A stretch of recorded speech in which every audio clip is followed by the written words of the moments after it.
Muy buenas tardes, bienvenidas y bienvenidos a este espacio. Es calurosa la bienvenida, sobre todo porque tenemos una invitada muy especial. Este espacio es creado para ustedes, pero sobre todo nuestro objetivo primordial no solamente es sobre enfermedad mental, conocer síntomas, diagnósticos, sino también digamos que aprender cómo afrontar y cómo enfrentar situaciones o cómo evitar y prevenir situaciones que también pueden detonar algunos episodios o algunas alteraciones emocionales en las personas. Hay temas muy álgidos, muy delicados, hay situaciones que nos desbordan y que nos llevan en muchas ocasiones que se vea afectada nuestra integridad y nuestra vida. Entonces, el día de hoy tenemos a Joana Holguín, trabajadora social, digamos que fue fundadora de esta institución, de esta fundación Regálame unos cucos. Bienvenida, Joana, este es tu espacio. Bueno, aclaro dos Muchas, cositas, familias, perdón. Primero, vamos a ir haciendo las preguntas que tengan durante la sesión. Joana, pues nos da el espacecito, hacemos las preguntas, recuerden que las hacen por el chat del Facebook y ya podemos irlas resolviendo durante la sesión. Y segundo, recordarles por favor diligenciar la asistencia para la participación. Para nosotros es muy importante mirar y poder tener la posibilidad de evidenciar la asistencia de ustedes. Entonces el link les queda en el chat del Facebook. Feliz tarde. Bienvenida, Joana.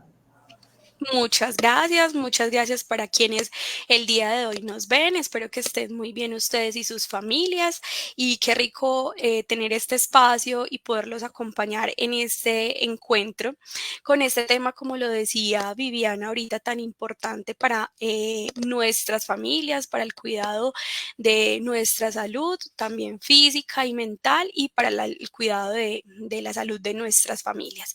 Entonces, el día de hoy vamos a hablar acerca de la prevención de la violencia sexual, como un fenómeno que es importante hablar en nuestros espacios, en esos espacios en los que habitamos, en los que tenemos a cargo cuidado de personas menores y que también es importante para el autocuidado. La idea, voy a estar entonces, si tienen esas preguntas, esas dudas, las podemos ir haciendo en los comentarios para que así las otras personas que tengan esas dudas las puedan también resolver. Bueno. Entonces, vamos a dar inicio. La idea de hablar del tema de prevención de violencia sexual, como se los contaba, es un tema que es importante y que permite que en nuestras familias desarrollemos aquellos hábitos que hacen que nuestros entornos sean entornos protectores y entornos seguros para la vida de las personas que nos rodean y la nuestra. Bueno, entonces, empecemos a definir qué es violencia sexual, ¿cierto? Entonces, tenemos pues una definición desde la OMS y la OPS que nos dice que la violencia sexual es todo acto sexual o la tentativa de consumar los comentarios, las insinuaciones, la exposición a contenido que no es deseado y al cual estoy expuesto sin mi consentimiento. Esa palabra es muy importante porque si yo no doy mi consentimiento para tener esta exposición o este acercamiento o estos comentarios de contenido sexual, pues eso se considera violencia sexual. Entonces, es importante que identifiquemos este concepto para que de esta manera podamos identificar cuándo estamos siendo expuestos o somos vulnerables a una situación de violencia sexual. Bueno, eh, con este concepto, pues claro, quiero contarles que las cifras en nuestro país de lo que tiene que ver con la violencia sexual hacia nuestros niños y adolescentes tienen unas cifras pues que son muy tristes, son desgarradoras porque tenemos pues que entre agosto del año pasado, del 2023, a enero del 2024, teníamos 8.295 casos de reportes por situaciones de violencia sexual. Estos pues estaban divididos entre 4.605 únicamente a nuestros niños y niñas y 3.690 de estos casos a nuestros adolescentes. son cifras que son muy dolorosas, son cifras que son muy tristes y que pues hacen parte de lo que está sucediendo en nuestro país en la actualidad. Podemos decir pues que el tema de la violencia sexual no es un tema nuevo, ¿sí? Es un tema que a lo largo pues de la vida de las sociedades ha existido y que a veces normalizamos conductas de violencia sexual. Entonces, aquellos comentarios, por ejemplo, cuando voy por la calle, voy caminando y alguien los disfraza de piropos, esos comentarios con contenido sexual son violencia sexual y los hemos ido normalizando porque preferimos no prestarles atención, preferimos dejarlo pasar de largo y esto hace parte de la normalización de esas conductas de violencia sexual. La idea es que como vamos a conocer cuáles son esos momentos donde yo me estoy siendo vulnerable o donde las personas que me rodean pueden ser vulnerables, cuando aprendemos estos conceptos somos capaces de reconocer esos entornos. Bueno. Las situaciones de violencia sexual afectan a toda la población. ¿Quiénes son más vulnerables? Nuestros niños, niñas y adolescentes o aquellas personas que tienen una condición de salud mental que no les permite identificar cuando están en esas situaciones de riesgo. Si somos cuidadores, si somos personas que tenemos a cargo población como la que acabo de mencionar, es importante estar alerta y estar atento pues como a estos signos y aquellas alarmas o alertas que nos pueden hacer un llamado de atención para poder explorar y poder activar como esas rutas y esas redes de apoyo.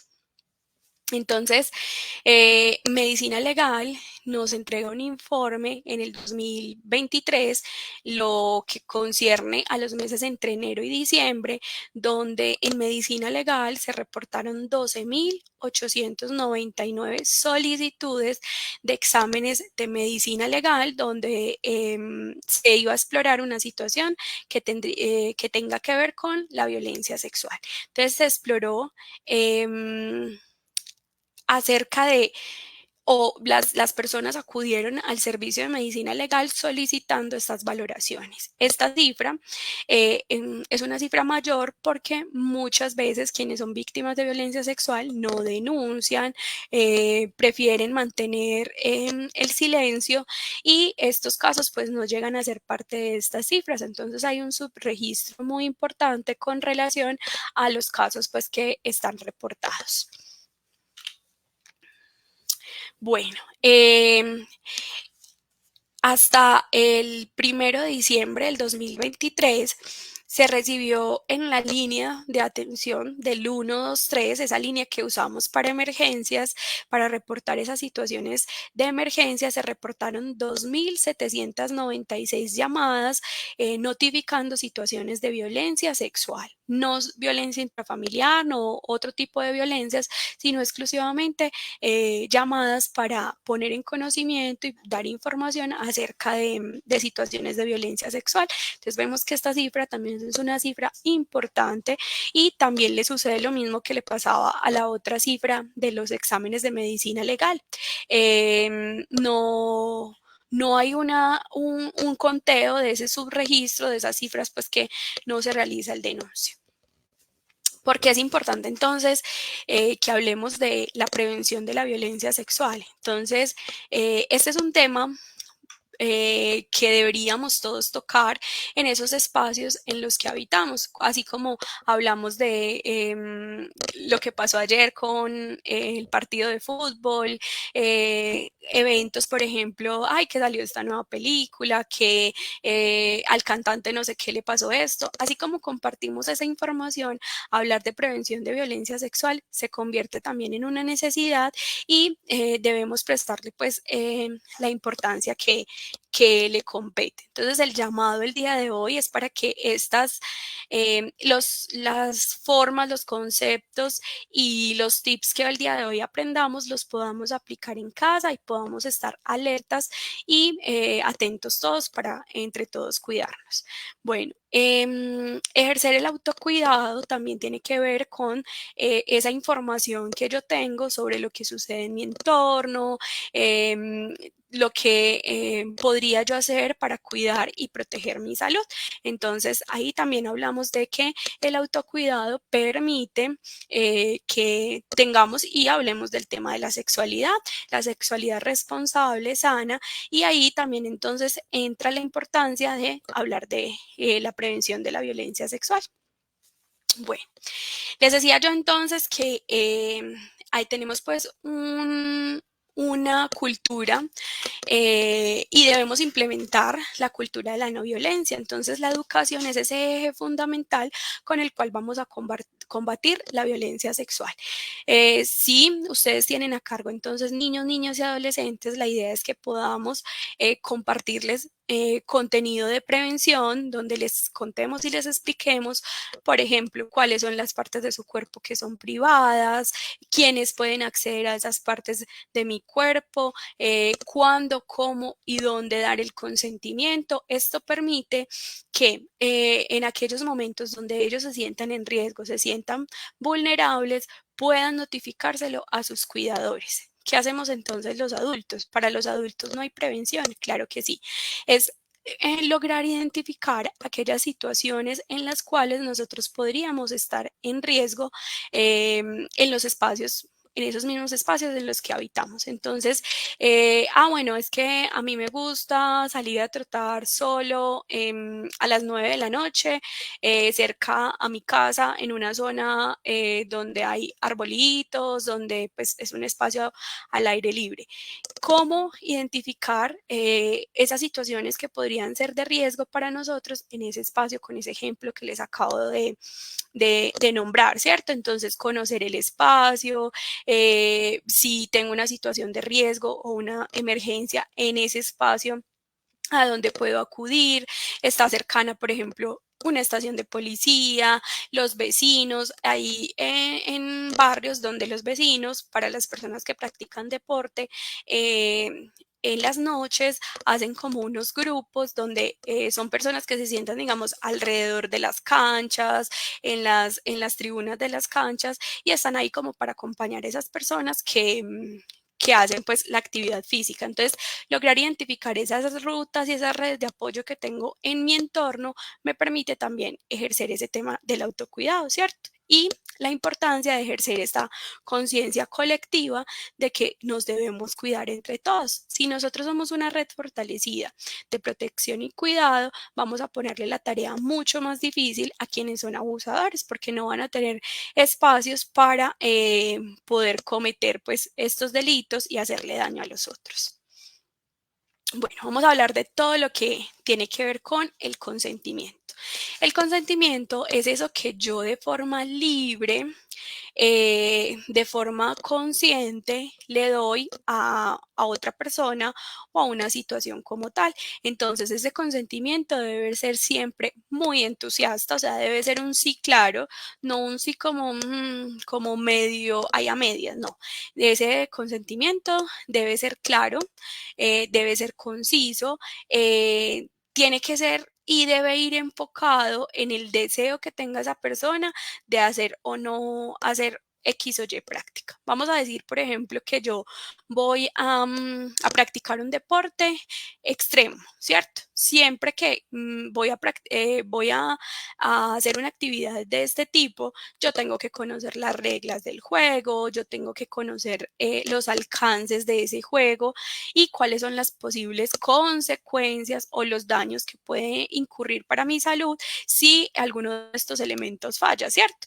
Entonces, cuando a uno le explican todo eso y cuando a uno le cuentan todo eso, uno toma la decisión consciente, libre, de decir si quiero hacerlo o no quiero hacerlo. Eso mismo pasa con el tema de la sexualidad, ¿cierto? Los contactos sexuales, en la exposición a contenido o material con información sexual.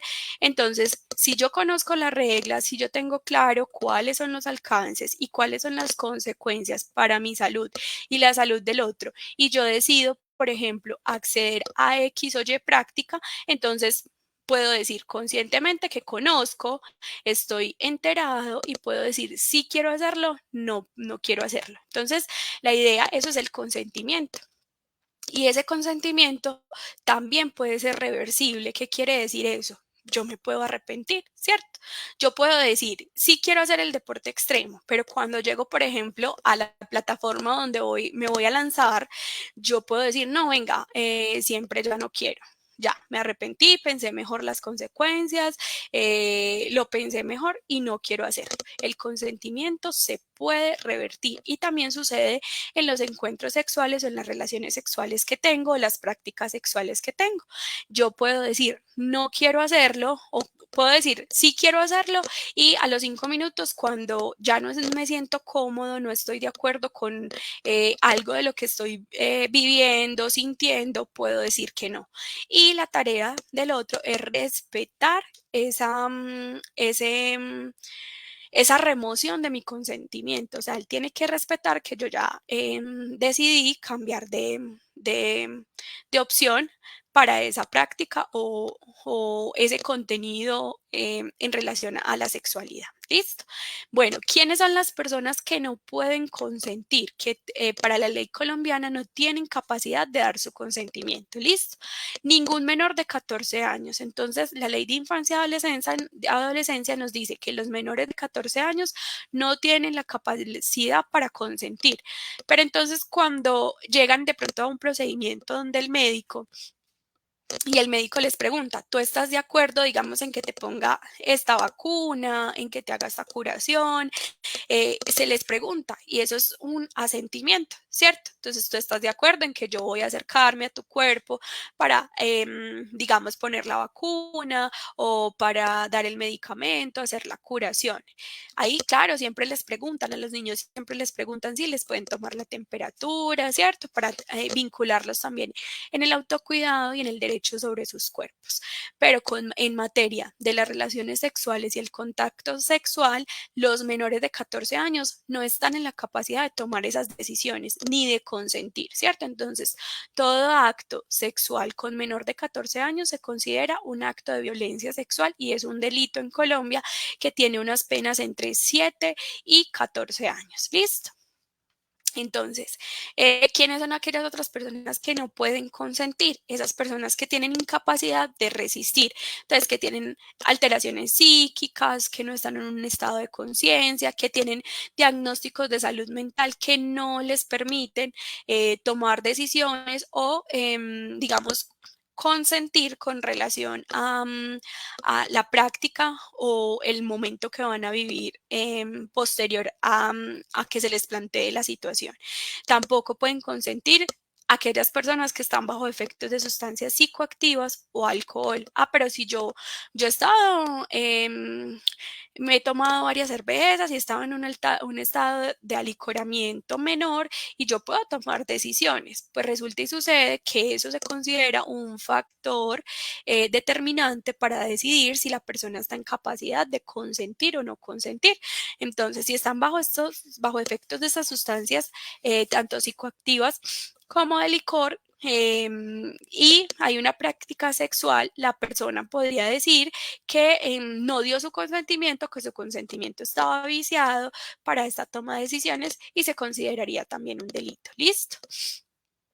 ¿Qué otras situaciones? Entonces, aquellas situaciones donde la víctima está, digamos, o más bien el agresor está en una situación donde se puede aprovechar de la víctima. Entonces, son aquellas situaciones donde no hay unas condiciones equitativas para esa toma de decisiones. Entonces es que él es el jefe, él es el profesor, él es el líder o guía espiritual, entonces la persona se ven en un momento donde dice, yo no puedo decidir porque si digo que no o no doy mi consentimiento, voy a perder mi trabajo, voy a tener una sanción, digamos, en el grupo o en el lugar en el que se da el evento. Entonces, cuando hay estas situaciones de inequidad o situaciones de desigualdad para esa toma de decisiones, entonces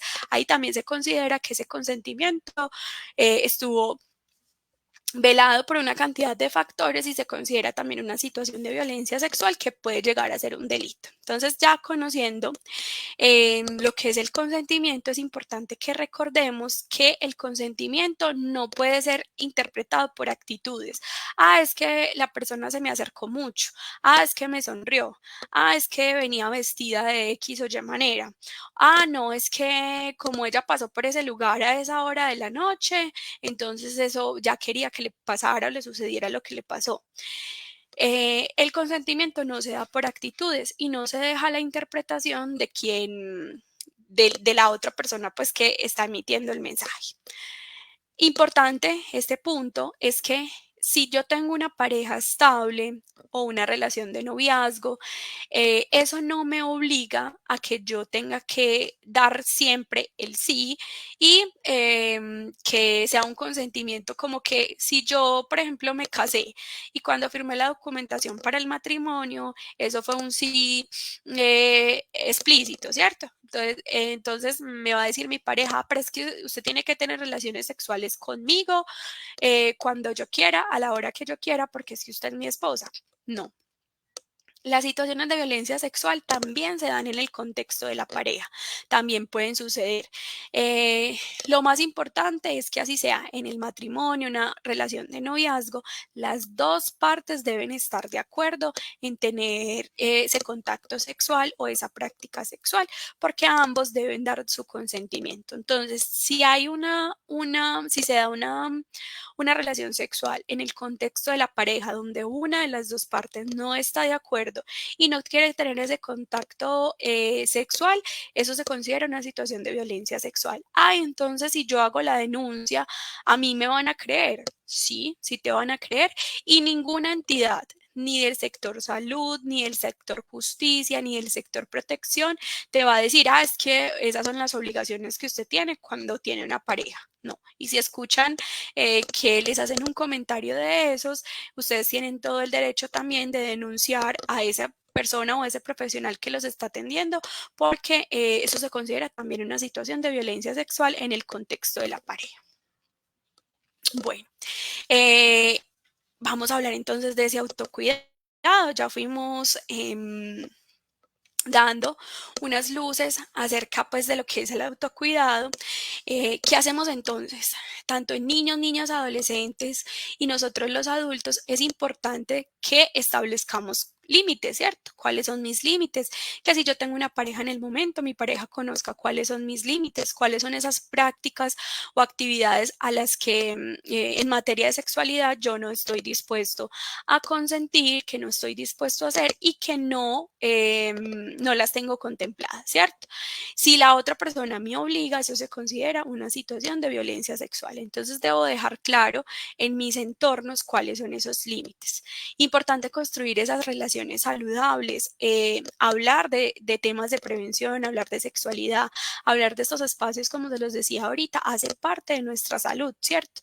Nosotros no solamente somos ese cuerpo físico al que le da dolor de cabeza, el que le duele una rodilla, sino que somos mucho más complejos. Tenemos entonces nuestra salud mental, nuestra salud sexual y reproductiva, nuestra salud física, nuestra salud emocional. Entonces tenemos tenemos que tener en cuenta todos esos aspectos, que eso es lo que nos hace seres humanos. No solamente cuando me duele la cabeza es que estoy enfermo, también me puedo enfermar de otros aspectos de mi ser y de mi cuerpo. Entonces, importante construir esas relaciones saludables con nuestra familia, con nuestro entorno, en nuestro empleo, en nuestra educación, para gozar de buena salud. Bueno, importante también el autocuidado es conocer esas herramientas y esas rutas y redes de apoyo a las cuales yo tengo acceso cuando tengo una situación de violencia sexual. Entonces ustedes se van a hacer una pregunta y si yo tengo una situación de violencia sexual, sé a dónde voy a acudir, sé dónde tengo que denunciar, sé a quién, a dónde tengo que llamar. Entonces se van a ubicar en su espacio físico y van a pensar si conocen esas rutas y redes de apoyo a las cuales pueden acudir si tienen una situación de violencia sexual. Si no las conocen, si no las saben, pues los invito a que continúen viendo este espacio para que vamos a aprender qué rutas y redes de apoyo existen. Bueno, importante entonces que nosotros podamos tener ese espacio de esa reflexión para que trabajemos en buscar cuáles son esas alternativas y opciones que más me funcionan cuando se presenta una situación que está por fuera de esos límites a los que yo he establecido, no solamente en materia de sexualidad, sino en todo lo que está relacionado con nosotros como personas. Entonces, importante que tengamos esos espacios, esos tiempos para que nosotros mismos pensemos en cuáles son esas actividades que yo puedo hacer para yo sentirme mucho mejor o para poder resolver esas situaciones que me están generando ese malestar. Bueno, importantísimo entonces. Vamos a hacer referencia a esa importancia de reconocer la violencia sexual como una problemática que está afectando a nuestra sociedad. Como se les decía, no es una situación nueva, ¿cierto? Esta es una situación que ha acompañado a los seres humanos prácticamente desde sus inicios. Pero nuestra tarea ahorita es que sigamos fomentando la prevención, la educación en materia de prevención de violencia sexual, de nuestros derechos sexuales y reproductivos, porque ignorar el problema no va a ser la solución, ¿cierto? Entonces, si nosotros buscamos, hablamos, nos capacitamos, nos informamos, tenemos estos espacios de charlas y de educación donde hablamos de prevención, podemos transformar esos entornos en los cuales habitamos. Esta información puede que usted diga, no, hoy a mí no me está pasando esto no me sirve a mí hoy para nada, pero el día de mañana puede que su familiar, un amigo, un vecino, un conocido, alguien le comente una situación de violencia sexual por la cual está atravesando y usted lo pueda orientar y le pueda entregar las herramientas para que él o ella pueda encontrar apoyo, ayuda, pueda activar sus redes de apoyo. Entonces, esta es esa información que es como cuando uno tiene la receta para hacer arroz, nos sirve a todos. ¿Cierto?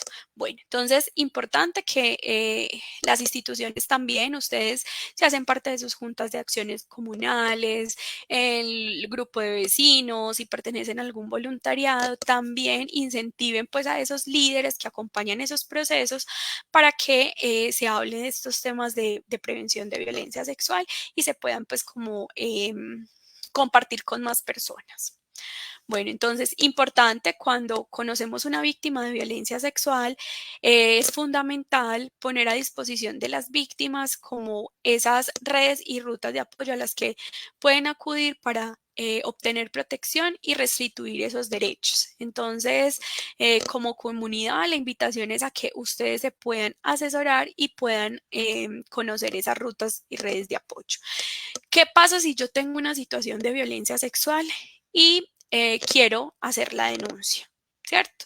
Entonces, tenemos varios caminos o varias alternativas para poder acceder a la atención, no solo para poner la denuncia, sino en todo lo que tiene que ver con la atención física y emocional que me genera esa situación por la que estoy atravesando.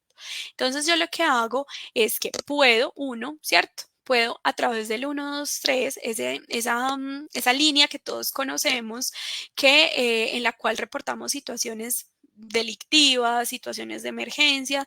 Ahí también puedo reportar situaciones de violencia sexual. A través de la ruta me van a indicar que me puedo acercar a cualquiera de las unidades hospitalarias, sean clínicas, hospitales más cercanas al lugar donde yo vivo. Y se debe hacer un ingreso por el servicio de emergencias. Cuando le hagan la valoración inicial, usted notificar que tiene una situación de violencia sexual.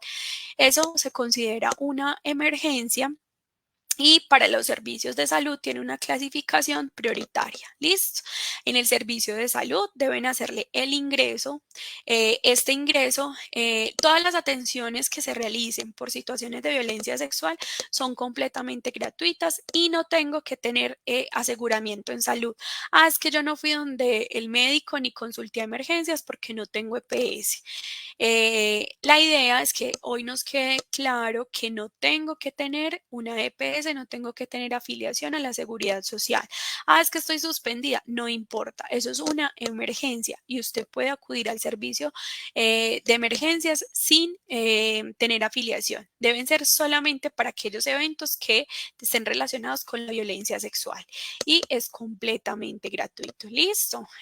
Ahí aprendimos pues ese dato que es muy importante porque muchas veces cuando se captan las personas que han sido víctimas de violencia sexual por otros espacios, dicen, no, yo no fui donde el médico porque no tenían los recursos para pagar la atención particular o no tenía EPS. Entonces es completamente gratuito. Entonces podemos ingresar, ya sabemos, a través del 123 o a través de las unidades hospitalarias, clínicas, hospitales, pues que estén más cercanas a mi lugar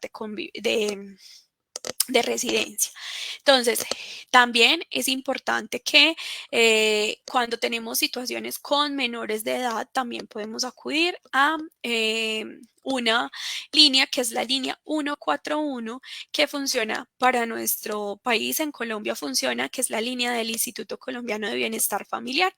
Ahí es una línea donde yo puedo notificar situaciones de violencia física, sexual, maltrato hacia los niños, niñas y adolescentes. Y si yo conozco un caso de una situación de violencia sexual, puedo también activarlo a través de esta ruta. Esa es la ruta de protección para nuestros niños, niñas y adolescentes. Entonces, esta es una forma donde puedo recibir orientación de dónde acudir y cuáles son los canales de atención que tengo. Entonces ya tenemos 123, la línea que usamos para reportar emergencias a través de las unidades hospitalarias y cuando es con niños, niñas y adolescentes a través de la línea 141 del bienestar familiar. Estas líneas son gratuitas, funcionan las 24 horas y pueden hacer pues uso de ellas en el momento que ustedes consideren que lo requieren. Entonces, es muy importante también tener en cuenta que la atención por situaciones de violencia sexual es completamente confidencial. Usted decide a quién le entrega esa información, así como la historia clínica que solo le corresponde a usted. Usted decide a quién le brinda pues como información sobre su atención. Lo más importante es que estas entidades, cada una de las que les acabo de mencionar, y vamos a agregar unas ahí que son todas las que están relacionadas con el sistema educativo, escuelas, universidades, y lo ideal sería que las empresas también tuvieran un protocolo de atención para situaciones de violencia sexual.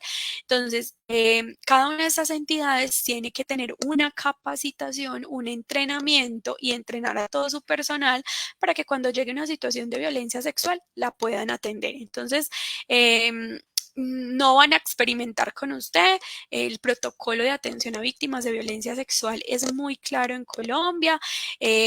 Ha tenido algunas modificaciones, pero con relación a ampliar los servicios para quienes han sido víctimas de violencia sexual. Y como les cuento, tiene que cada una de las entidades que hacen acompañamiento tanto en el sector educativo, salud y justicia deben tener el entrenamiento para poder acompañar a esta población. Aquí les voy a dejar esta, esta imagen donde están otras de las líneas a las cuales ustedes pueden acudir cuando hay una situación de violencia sexual y que yo quiero reportar, ¿cierto? Entonces ahí ya mencionamos la 123, mencionamos la 141, está la 122 que es la de la alcaldía. Tenemos entonces también en la ciudad de Medellín una línea que es la línea de la mujer que se activa a través del 123 y está también el 123 metropolitano para aquellas personas que no viven en Medellín pero hacen parte del área metropolitana. También se puede activar por este medio. Hay una línea de atención para la población migrante que está en nuestro país y que presenta alguna situación de violencia. A través de esta línea los pueden orientar, los pueden atender y pueden hacer todo el acompañamiento de orientación en esas rutas y redes de apoyo. Entonces vale la pena tomarle la fotico, guardar esta información que, como les decía ahorita, a veces compartimos ese meme, compartimos esa noticia que está en el boom de la farándula o que está de moda. Esta también es información que es muy valiosa compartir y que puede ser de interés para todos. Bueno, entonces recordemos que las situaciones de violencia sexual son una urgencia independiente de cuándo sucedió el hecho, ¿cierto? Entonces, no, pero es que a mí me pasó una situación de violencia sexual hace 10 años. Eso todavía yo puedo buscar ayuda, puedo consultar, me pueden atender en urgencias, sí, el protocolo se divide para aquellos eventos que sucedieron antes de las 72 horas y para aquellos que sucedieron después a las 72 horas. Eso en el protocolo pues de atención, que es para, por ejemplo, las unidades hospitalarias, el sector justicia, ¿cierto? Porque hay unas acciones específicas que cada uno de esos actores tiene que, de acuerdo al tiempo de ocurrido el evento, tiene que tomar, ¿cierto? Pero no quiere decir que si le sucedió hace 5 años, hace 10 años, ya no sea válida su denuncia o no sea válido recibir ese apoyo o esa ayuda. Es muy válido, usted puede consultar el servicio de urgencias más cercano y ahí le van a brindar toda la orientación y el acompañamiento para su situación. Bueno. ¿Qué otras acciones podemos implementar para prevenir la violencia sexual en los espacios cotidianos, cierto? Entonces ya hablamos que el autocuidado es una de las estrategias y las herramientas más importantes para la prevención, ¿cierto?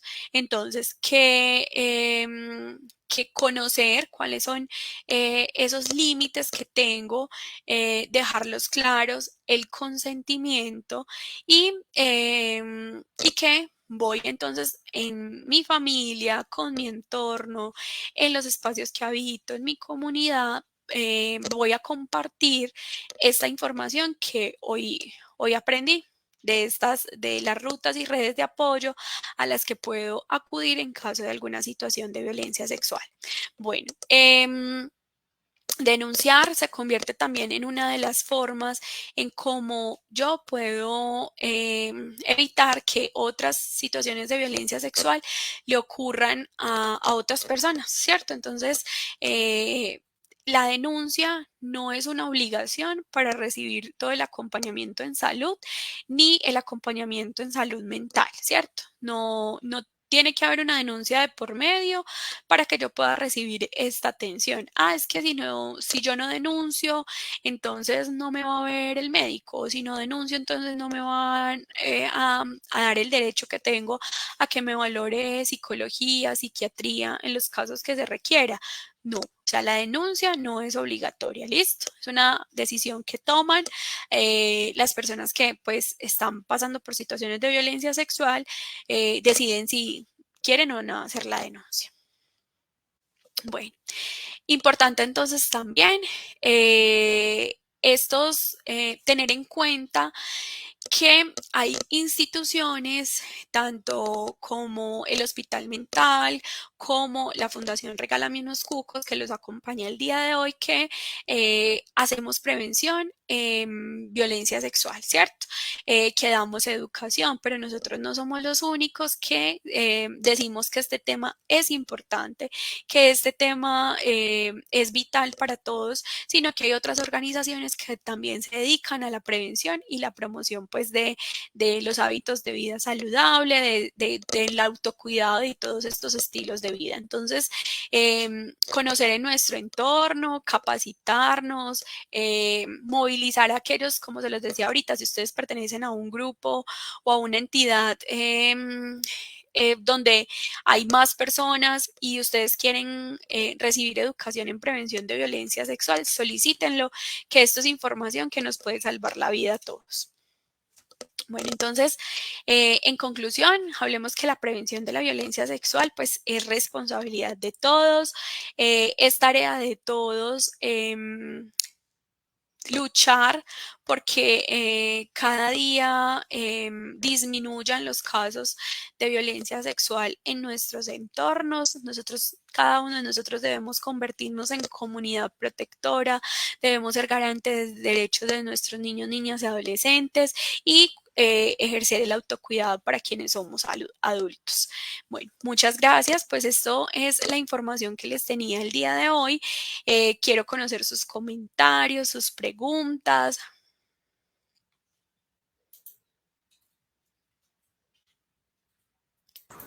Activo por aquí el micrófono.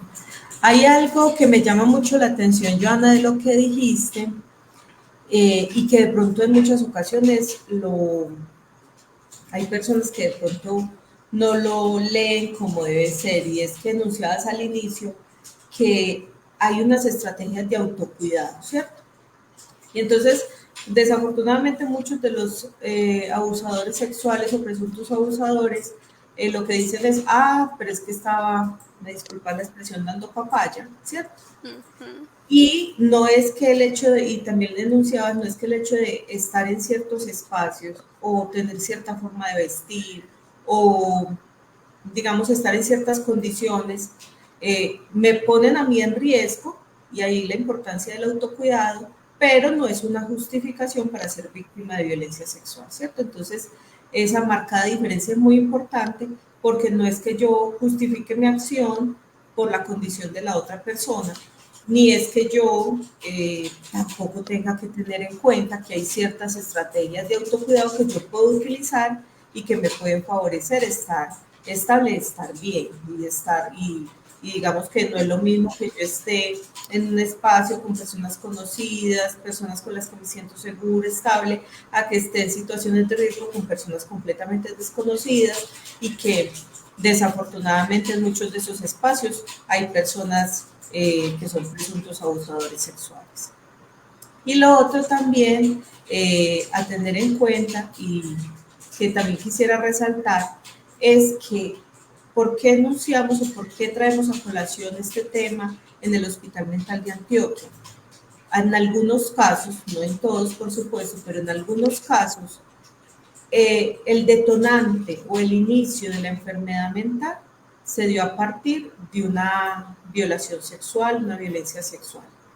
¿Cierto? Hay personas víctimas de violencia sexual que llegan a consultar o que sus familiares nos dicen es que después de que abusaron sexualmente de él o ella fue que empezó con ciertos síntomas o empezó con delirios, con psicosis, delirios de persecución, todas esas cositas que desafortunadamente detonaron el inicio de la enfermedad mental, pero que también se pudieron haber prevenido, que se pudieron haber evitado, en algunos casos posiblemente, quién sabe, con estas acciones de autocuidado, cuántas personas no hayan logrado evitar algún tipo de violencia sexual, pero también es bueno que de aquí en adelante las personas que no han sido víctimas y pues toda la población en general lo tenga presente para que disminuyamos esas cifras tan preocupantes que nos acabas de presentar, Joana. Había una pregunta. Por acá, sí, por acá estoy viendo las preguntas. Listo, entonces por acá tenemos a Judy Milena que nos pregunta que cómo saber que alguien está siendo abusado si no nos dice, por ejemplo, en nuestros niños, ¿cierto? Bueno, entonces la llamada, la llamada a la acción el día de hoy para quienes son padres de niños, niñas y adolescentes, ustedes son las personas que más conocen a sus hijos, ¿cierto? Que han estado y comparten espacios con ellos donde pueden identificar que hay cambios en sus comportamientos, ¿cierto? Entonces, el día de hoy quiero dejarles una invitación y una tareita para que podamos hacer esta actividad todos los días. Vamos a llegar a casa, vamos a sacar un minuto de nuestro tiempo. Uno solito lo pueden contabilizar si quieren en el celular, en el reloj, como sea más fácil para ustedes. Y les van a preguntar a sus hijos si tienen más de uno, preferible que sean espacios separados, no conjuntamente, porque si yo estoy contando mi día a día al lado de otro, es un poco más complejo contar si hay una situación de riesgo, ¿cierto? Entonces, si tenemos dos hijos, entonces son 2 minutos por separado por cada uno. Un minuto por separado por cada hijo. Entonces, vamos a hacerle la siguiente pregunta. Cuéntame qué fue lo que más te gustó el día de hoy. Y entonces los niños por lo general nos cuentan, ay, bueno, estuve en la escuela, me pusieron esta, jugué con tal persona, hicimos esto en la clase, pero entonces le vas a contar y ahora cuenta, le vas a preguntar, ahora cuéntame cuál fue aquellas cosas que no te gustaron en tu día o que no te hicieron sentir cómodo. Ahí vamos a empezar a abrir espacios de conversación con nuestros niños, niñas y adolescentes. Esto es una tarea que es muy práctica, que no toma mucho tiempo y que nos va a permitir identificar esas situaciones cuando hay cambios en el comportamiento. Esto también permite que la comunicación con nuestros niños, niñas y adolescentes sea un poco más fluida y efectiva en los momentos cuando tenemos que hacer preguntas más directivas. ¿Cuáles son esas preguntas directivas? ¿Alguien ha tocado tu cuerpo? ¿Alguien ha tocado tu cuerpo y te ha hecho sentir incómodo? ¿Alguien ha tocado tus partes privadas? O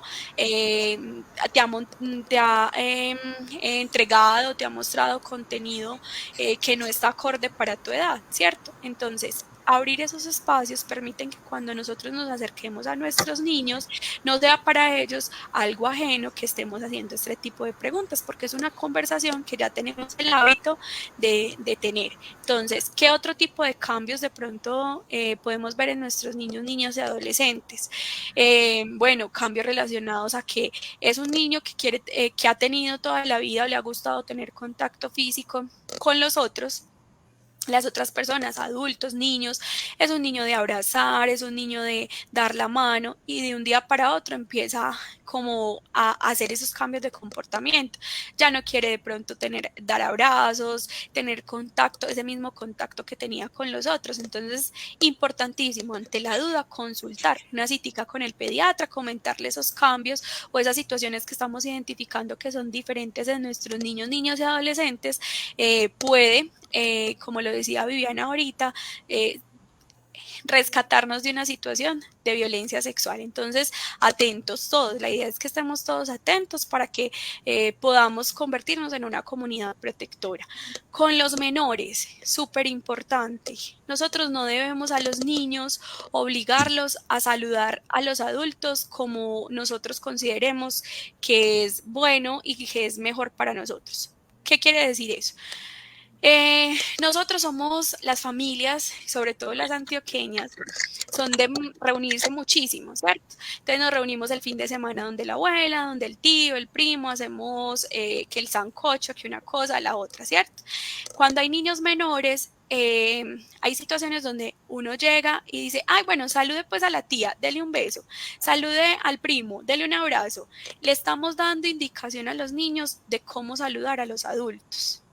Vamos a evitar hacer ese tipo de cosas. Dejemos a nuestro niño que decida cómo tiene interacción con los otros.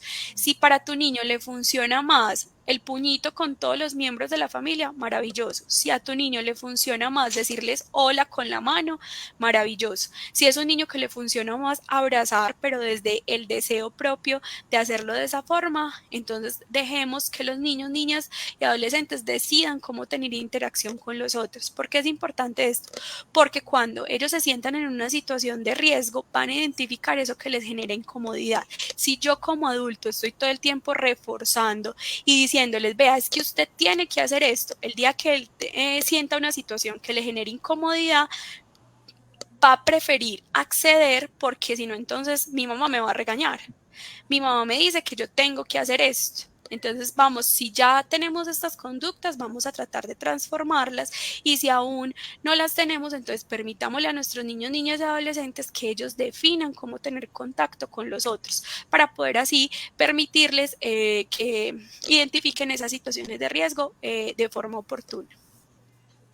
Bueno, dos observaciones, tres.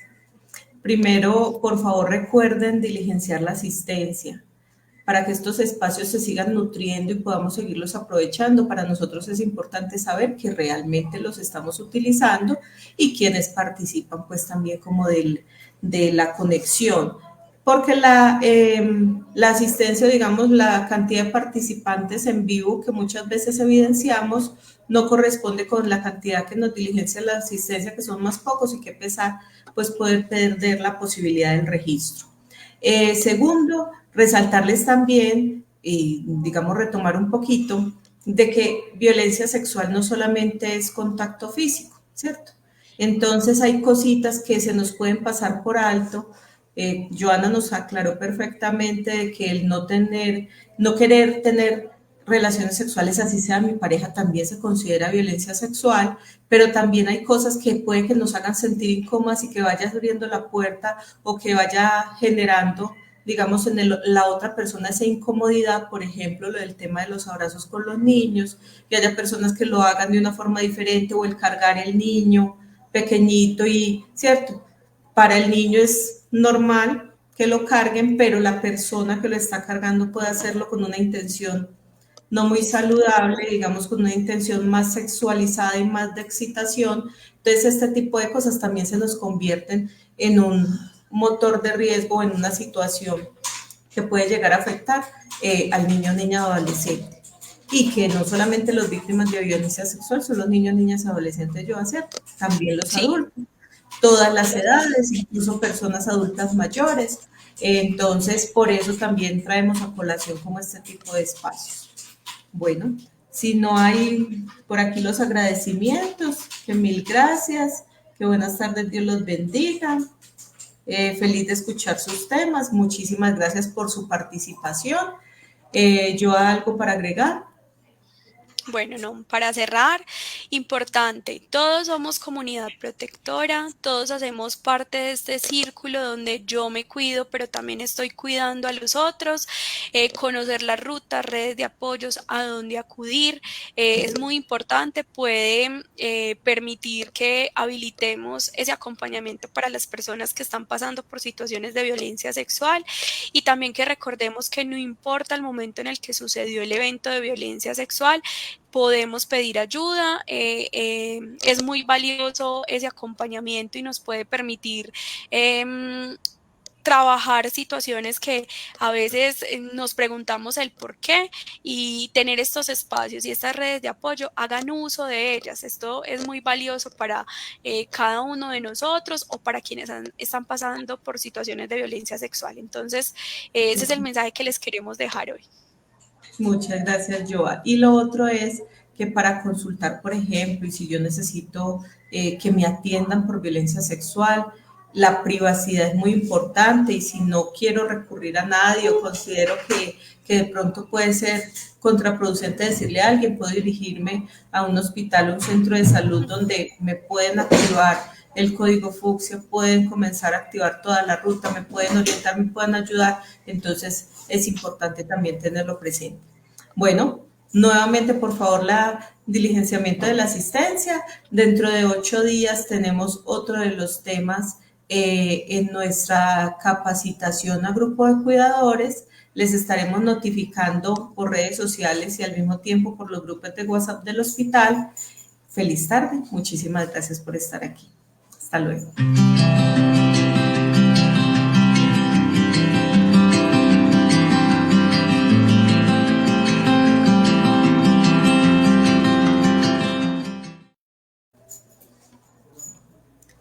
Joa, muchísimas gracias. Vivi. Ay, te salió.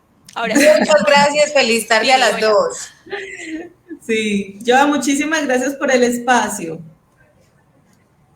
A ustedes muchas gracias. Un abrazo, chao. Hasta luego.